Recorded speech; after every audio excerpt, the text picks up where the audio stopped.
Good morning.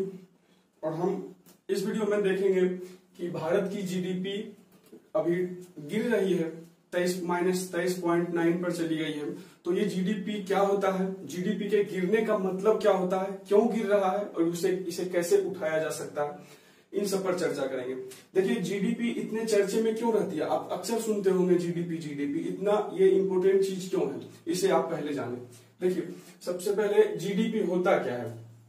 GDP का ये full form हो गया ग्रोस डोमेस्टिक प्रोडक्ट, हिंदी होता है सकल घरेलू उत्पाद। मतलब एक घर में कुल कितना उत्पादन हुआ है, कहने का मतलब अब मान लीजिए ये कोई घर है, ये इस घर का नाम भारत है, ठीक है, इंडिया है हमारा कंट्री है, ठीक है। अब इसमें कुल कितना उत्पादन हुआ है, उत्पादन करने का मतलब क्या चीज का उत्पादन, उत्पादन में तीन चीज आते हैं मोस्टली। एक होता है सेवा, और एक होता है जो फैक्ट्री इंडस्ट्री में जो बनते हैं, और दूसरा होता है कृषि। सेवा कहने का मतलब आपके पास आपको शिक्षा, ये जो है सो सेवा के क्षेत्र में आता है। मतलब शिक्षा से कितनी आमदनी हो रही है, पढ़ाने से कितनी आमदनी हो रही है।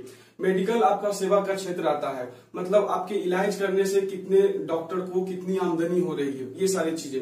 बैंकिंग सेवा का क्षेत्र है, आपके ये मोबाइल फोन से आप बात करते हो, जो 500-600 का रिचार्ज करवाते हो, 500-600 जरूर रुपये लेते हैं लोग आपसे, लेकिन इसे सेवा का क्षेत्र माना जाता है। अगर कोई आपको बात करने का सुविधा दिया है तो कहा जाता है कि आप वो आदमी आपका सेवा कर रहा है, ठीक है, हालांकि 500-600 रुपया बदले में ले भी रहा है। तो ये सारी चीजें सेवा के क्षेत्र में आती है। तो सारा काउंट किया जाता है कि सेवा के क्षेत्र से कितनी आमदनी हुई, पढ़ाने से टीचर कितना कमाया, देखने से डॉक्टर कितना कमाया, है ना, जियो से अंबानी जी कितना कमाए, सबको काउंट कर किया जाता है, एक जोड़ दिया जाता है। फिर आता है फैक्ट्री वाला कि आप देखिए एक मार्कर है, ये कहीं ना कहीं बना होगा, तो ये कितने रुपये का है, ये जोड़ा जाता है। मोबाइल फोन है, कितने रुपये का है, वो जोड़ा जाता है। यहाँ तक कि ये बोर्ड है, सब कुछ जोड़ा जाता है। ये माइक है, सब कुछ जोड़ा जाता है, ठीक ना। सबको जोड़कर कृषि में भी आपका आप चले जाइए अगर जो, तो धान की खेती होती है, तो देखिए धान नहीं जोड़ा जाएगा कि कितना रुपया का धान बिका है, धान से फिर चावल बनता है ना, तो चावल को जोड़ते हैं, अंतिम वस्तु को जोड़ते हैं, यहाँ इतने हजार करोड़ का चावल का उत्पादन हुआ है। ये सारे क्षेत्र को जब हम जोड़ देते हैं ना, तो हमारा जीडीपी निकलता है। और बस ध्यान रखने वाली इतनी सी बात है कि ये जो जीडीपी है ना, जो सारी चीज का उत्पादन हो रहा है, वो इस बॉर्डर के भीतर होना चाहिए, ठीक है, इस घर के भीतर होना चाहिए, बाहर में नहीं, भीतर में होना चाहिए। चाहे वो देश का आदमी करे या फिर चाइना का आदमी करे, ठीक है।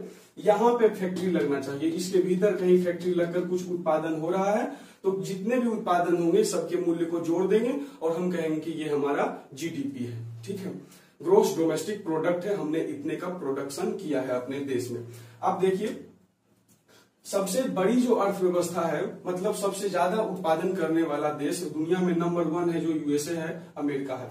इसकी जो जीडीपी है 21.44 ट्रिलियन डॉलर है, ठीक है। और 2 नंबर में चाइना आता है जो कि 14.44 ट्रिलियन डॉलर है। जापान का 3 नंबर में स्थान है जो कि 5 ट्रिलियन है, और जर्मनी का 3.86 ट्रिलियन।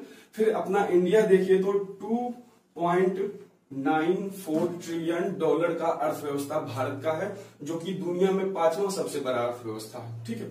और अगर इन लोगों से कंपेयर करें, आप यूएसए से कंपेयर करें, चाइना से कंपेयर करें, तो देखते हैं कि बहुत ज्यादा पीछे है, देखिए बहुत ज्यादा पीछे है, ठीक है। तो जीडीपी कहने का मतलब भारत में उत्पादन इन देशों की अपेक्षा बहुत यहाँ पे कम हो रहा है, ठीक है। अब कम हो रहा है तो इसका कारण क्या है, इसका कारण क्या, यहाँ फैक्ट्रियों का अभाव है, सेवा के क्षेत्र यहाँ डेवलप नहीं हो रहे हैं, कृषि का क्षेत्र यहाँ डेवलप नहीं हो रहा, ठीक है। देखिए जीडीपी को काउंट कैसे करते हैं, पहले आप ये जान लीजिए। देखिए 1996 से पहले ना, 1996 से पहले एक साल में जोड़ा जाता था कि भारत में कितने का प्रोडक्शन हुआ है, कुल चीज मिलाकर, टीवी, बल्ब, मोबाइल, ये मार्कर, ये जितने भी चीजें हैं, कुर्सी वगैरह, सब कुछ का जोड़ा जाता था कि कितना एक साल में उत्पादन हुआ है। बट 1996 के बाद से ना ये 3-3 महीने में भी जोड़ा जाने लगा है, 3-3 महीने में भी पता करते हैं हम लोग कि कितना का उत्पादन हुआ है, ठीक। और पता करने का काम कौन करता है, तो देखिए ये CSO एक है, ठीक है। सेंट्रल स्टैटिस्टिकल ऑफिस, ठीक है, ये इसका काउंट करता है जीडीपी को। इसका स्थापना आपका 2/5/1951 को हुआ था और इसका हेडक्वार्टर न्यू दिल्ली में है, ठीक है। तो हर साल ये अपना डाटा देता है कि भारत में इस चीज का इतना इतना उत्पादन हुआ है। ओके, देखिए, और इसके अभी आप सुन रहे होंगे कि जीडीपी गिर रही है, तो गिरने का क्या कारण है ये आप देखिए। जीडीपी अगर अभी के डेट में बात करें ना, इस तिमाही का अगर 100 रुपया का प्रोडक्शन हुआ था भारत में, इस सीमा के भीतर में अगर 100 रुपये का सामान बनाया गया था, तो इस बार आपका हुआ है 76 रुपये का उत्पादन हुआ है, ठीक है। इसको मैं 24 मान लिया हूँ, ओके, 24 के नजदीक में है, तो 100 रुपये मैंने घटा दिए हैं। इस बार इतने रुपये का उत्पादन हुआ, ऐसे इतना जीडीपी माइनस में जाने का ये मतलब हुआ।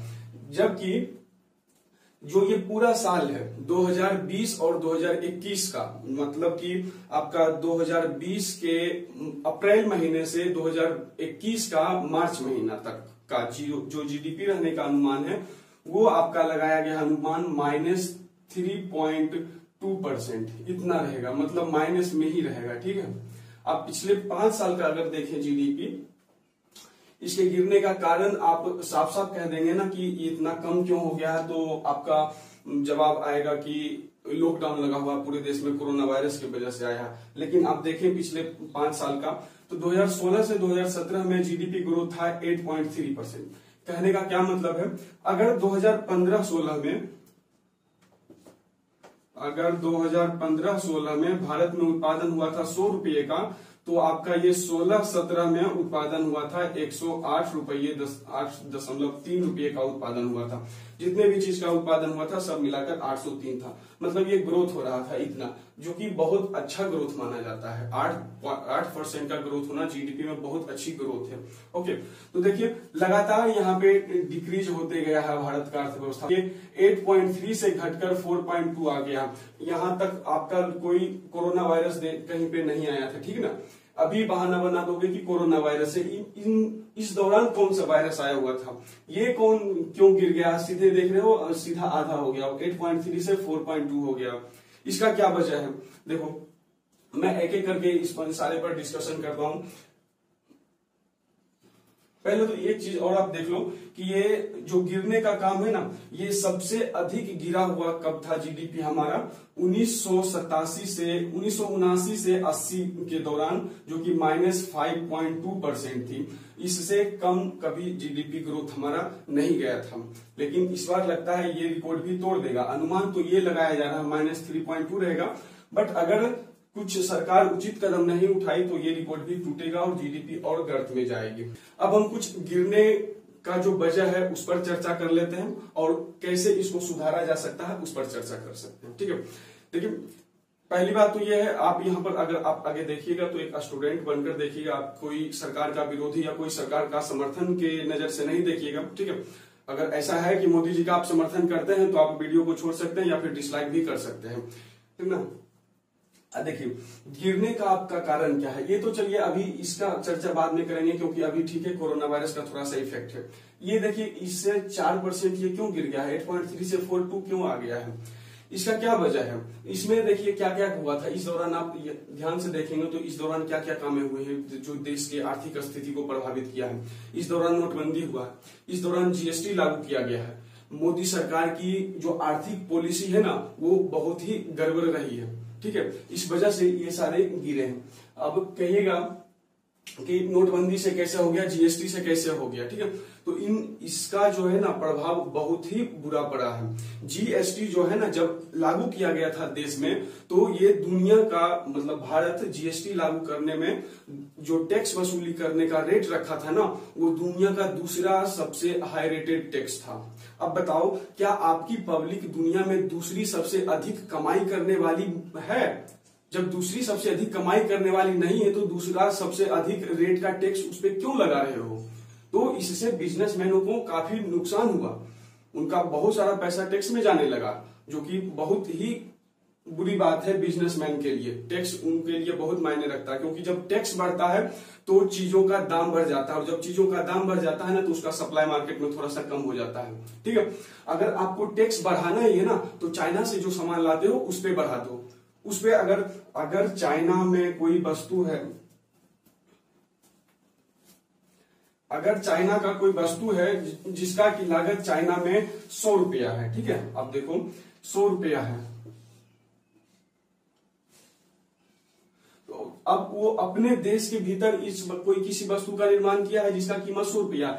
अब वो अगर भारत में बेचना चाहेगी तो कहेगी हम सस्ते दाम पर बेचेंगे, ज्यादा का मार्जिन नहीं लेंगे, हम 10 रुपया केवल फायदा उठाएंगे। वो कहेगी कि हम 110 रुपया में इसको बेचेंगे भारत में, ठीक है।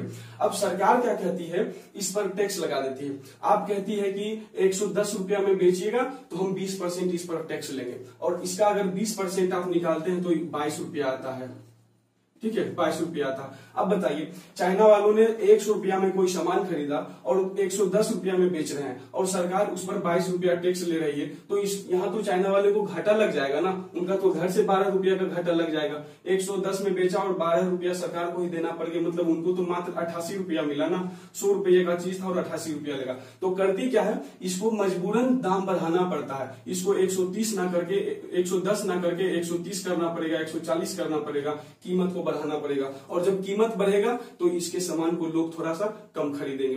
तो अगर बढ़ाना है टैक्स तो चाइना वाले पर बढ़ा दो, और जितना चाइना वाले पर बढ़ाते हो उतना भारत के जो कंपनी है उसको सस्ते कर दो, थोड़ा सा टैक्स से रिलैक्सेशन दे दो। तब होगा क्या, उनको ग्रोथ भी करने में आसानी मिलेगी, आप उनका मार्केट में सप्लाई भी होगा सामान, और डायरेक्ट मिलो सभी से, डायरेक्ट बिजनेसमैन से मिलो, किसी खास 2-4 जान पहचान के बिजनेसमैनों से नहीं, हर सेक्टर से बिजनेसमैन को बुलाओ। अभी जब गलवान घाटी में सेना में भिड़ंत हुई थी, सेना की मर्डर भी की गई, शहीद भी हुए हमारे सेना, तो आप वहां पर मोदी जी, आपने देखा कि मोदी जी गए थे, मोदी जी जाकर क्या किए थे, वहां बंदूक चलाना था इनको नहीं ना, इनका काम क्या था, सेना का मनोबल बढ़ाने के लिए गए थे कि उनका आत्मविश्वास बढ़ेगा कि नहीं, देश का राजा हमारे साथ है। तो आप बिजनेसमैन को भी आप यही काम करिए। अभी देश को आर्थिक स्थिति में सुधार की जरूरत है, करोड़ों लोग हैं जो कर्ज उठाकर खा रहे हैं, उनके पास खाने को पैसे नहीं है ना। तो और बिजनेसमैन जब बिजनेस करेंगे, अपना प्रोडक्शन करेंगे, उनको सस्ते दामों में मार्केट में लॉन्च करेंगे, और पब्लिक के पास जब पैसा होगी तभी आर्थिक स्थिति सुधार होगा। तो पब्लिक के पास डायरेक्ट आपको ट्रांसफर करने होंगे पैसे, नहीं तो कम से कम प्राइवेट वालों को अपना प्रोडक्शन करने का अनुमति दो, उस पर थोड़ा सा टैक्स रिलैक्सेशन दो, उनका मनोबल बढ़ाओ कि नहीं आप उत्पादन करो, मार्केट में सप्लाई होगा, हम आपके साथ हैं, आप नौकरियों पर रखो लोगों को। इस तरह से आप धीरे धीरे इंप्रूवमेंट कर सकते हो, ठीक है।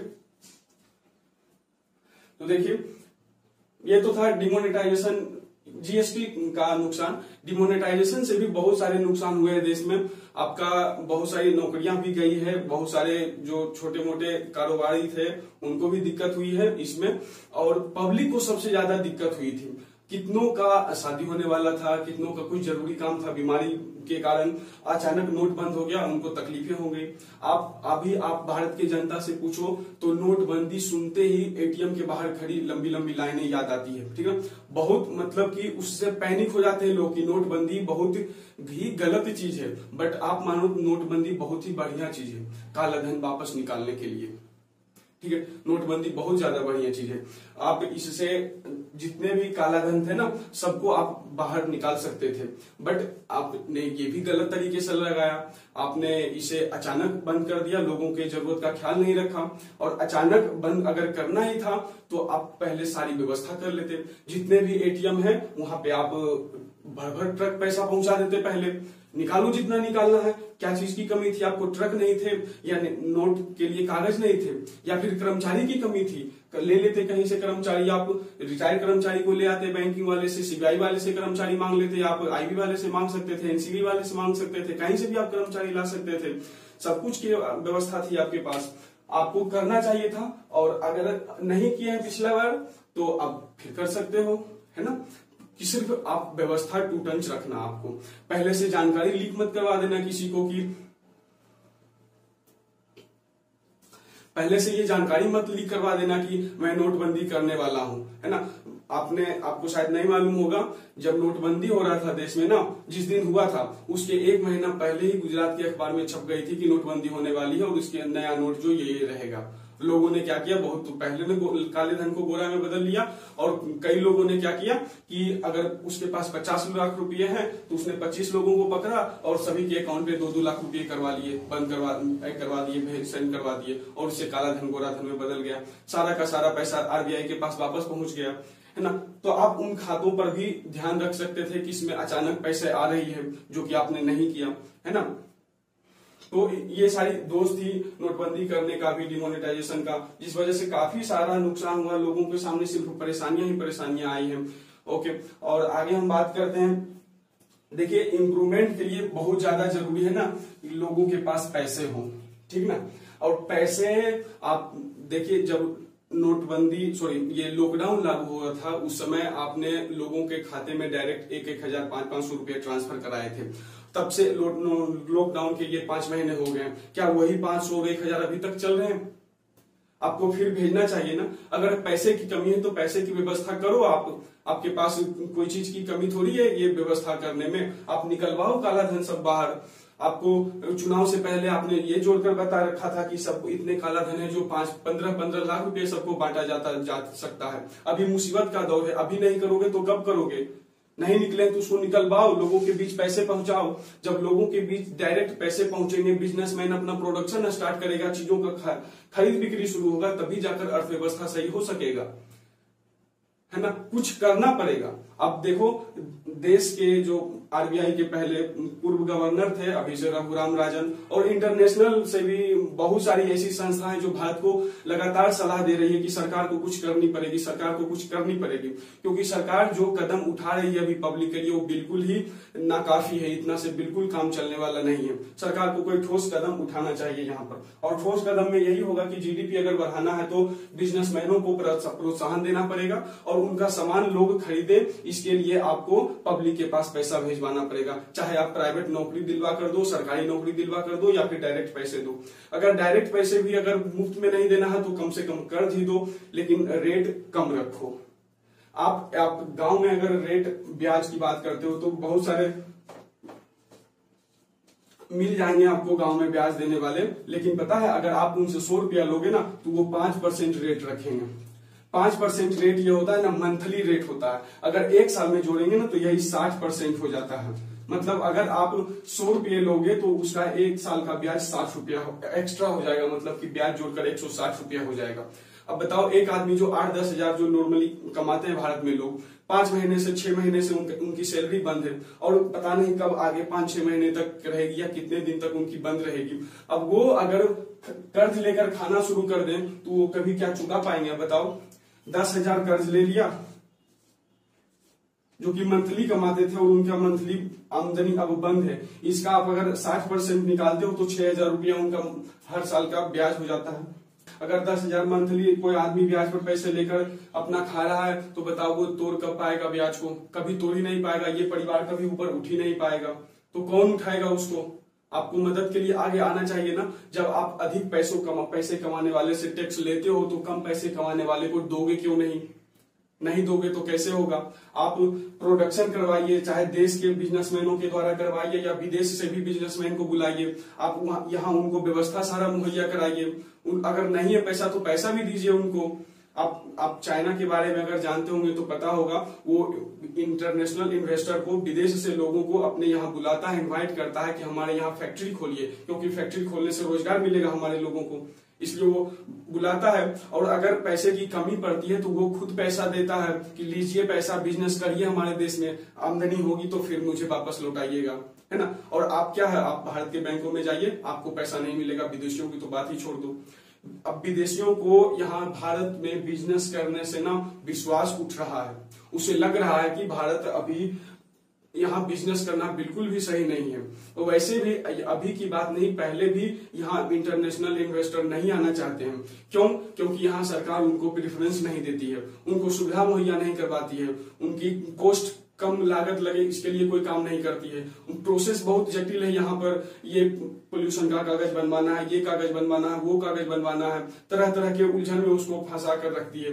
तो ये सारी कमियां हैं जिस वजह से विदेश से लोग यहाँ पर आकर फैक्ट्री नहीं खोलना चाहते हैं, लोगों को रोजगार नहीं मिल पाता है। आपको पता है भारत की जो जीडीपी ग्रोथ है वो -23 डिग्री है। और -23% है। और यूके यानी कि ब्रिटेन की भी जीडीपी अभी खराब है, उसकी -24%, -20.4% है। और इसने क्या करा है ना, अभी 100 पाउंड हर बिजनेसमैन को दे रहा है, हर व्यक्ति के लिए जो अपने फैक्ट्री में लोगों को नौकरियां पर वापस रख रहा है, ठीक ना। तो सरकार को अभी कुछ कदम इस तरह से करना चाहिए ताकि लोगों को नौकरियां मिले, नहीं तो अभी जीडीपी और गर्त में जाएगी। और इन सारे इंटरनेशनल लोग जो है ना, उन सबसे राय सलाह लेना चाहिए, जो देश के भी अर्थशास्त्री हैं उनसे भी राय सलाह लेना चाहिए कि क्या करें क्या ना करें। अभी देश में मनमाना आकर अकेले आकर रात में 8 बजे अनाउंसमेंट इनको करने से परहेज करना चाहिए। सब लोगों को मिलजुल कर, सब लोगों की बात मानकर देश को अभी इस मुसीबत से उबारने की जरूरत है, ठीक है। तो ये थी हमारी कुछ ओपिनियन, और मिलते हैं नेक्स्ट वीडियो में, तब तक के लिए नमस्कार।